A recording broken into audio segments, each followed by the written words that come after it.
Okay, ngayon may project tayo, no? Gagawa tayo ng 12 volts DC hub. So, ilalagay natin siya sa utility box. So, ito meron akong voltmeter dito.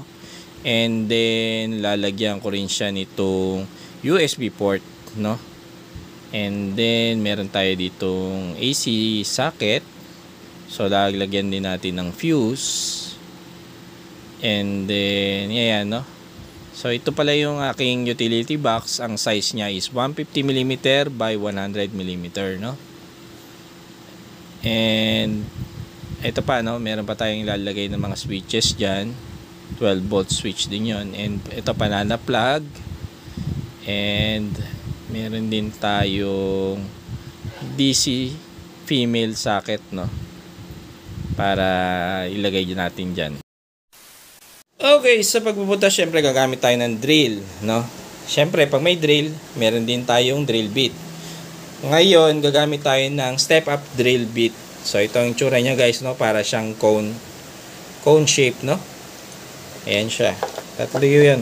Tatlo tong binili ko. No? So, ito yung pinakamalaking size dun sa aking step-up drill, no? Step-up drill bit. Ngayon, just in case hindi pa enough tong diameter nito dun sa bubutasan nyo, gagamit na tayo ng holso. So, ito yung holso natin.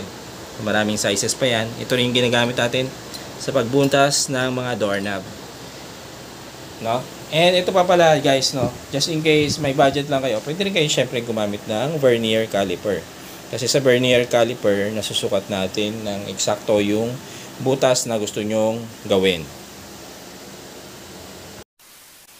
Okay, so moving forward na tayo, nabutas na natin yung ating utility box. Ngayon, madali lang naman yun, guys, yung pagdi-drill, lalo na pag bilog, kaya hindi ko na pinakita sa inyo. So ngayon, in-install na natin nilagay na natin yung ating mga switches. Ayan, kulang tayo ng isang switch dito. So orderin pa natin yun. Ayan, sa gilid, meron tayo may 4 na DC socket, no? And then, sa itaas, meron tayong switch na DC, 2. Ayan, sa loob naman. Ayan. Ayan, makita nyo yung loob. Sa ilalim yung ating AC socket, no? With fuse. And, ayun na lang, no? Wiring na lang natin to. Ito na nga, no? Moving forward na tayo. So, nagwa-wiring tayo ngayon. Ayan, no? Nakita nyo na. So, ito na yung ating wiring sa loob, no? Gumamit tayo dito sa loob, guys, ng DC automatic transfer switch. Yung blue box na yan, guys, no? Yung rectangle na yan, yan yung DC automatic transfer switch natin. So, sa gilid, meron tayong banana plug.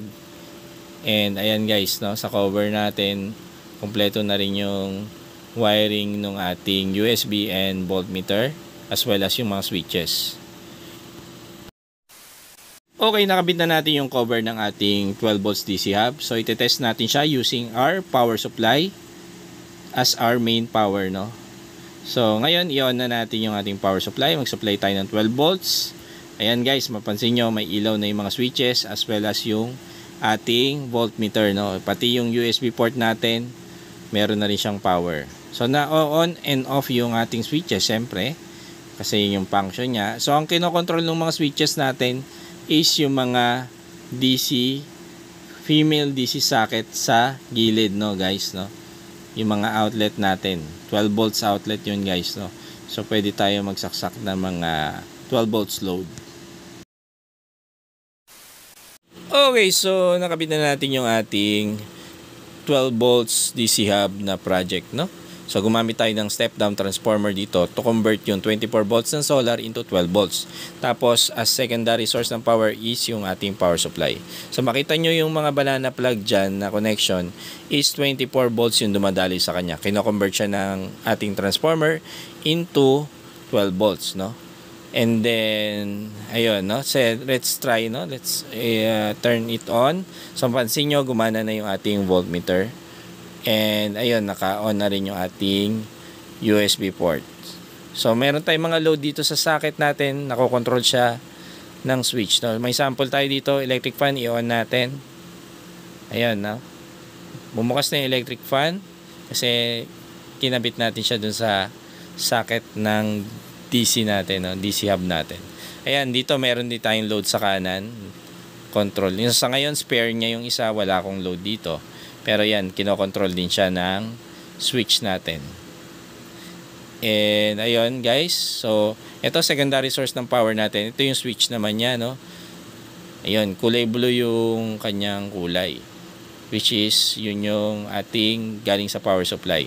So, just in case mawala ng power yung solar, sample, patayin natin. So, ang mangyayari, ang magsusupply ng power dun sa ating 12 volts DC hub is yung ating power supply. No? So, pansin nyo, nagkukonsumo na siya ng power, no?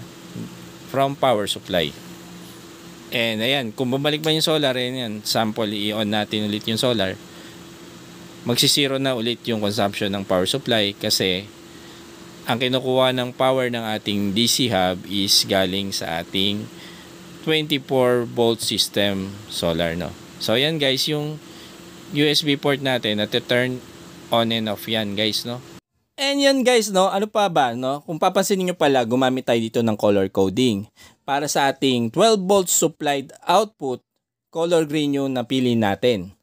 At para naman sa ating primary source ng power, which is solar nga, mapapansin nyo na yung ating transformer, ang indicator light niya ay color red. And para sa secondary source ng power natin, which is yung ating power supply, mapapansin nyo dyan na color blue naman yung ginamit natin na kulay ng ating switch.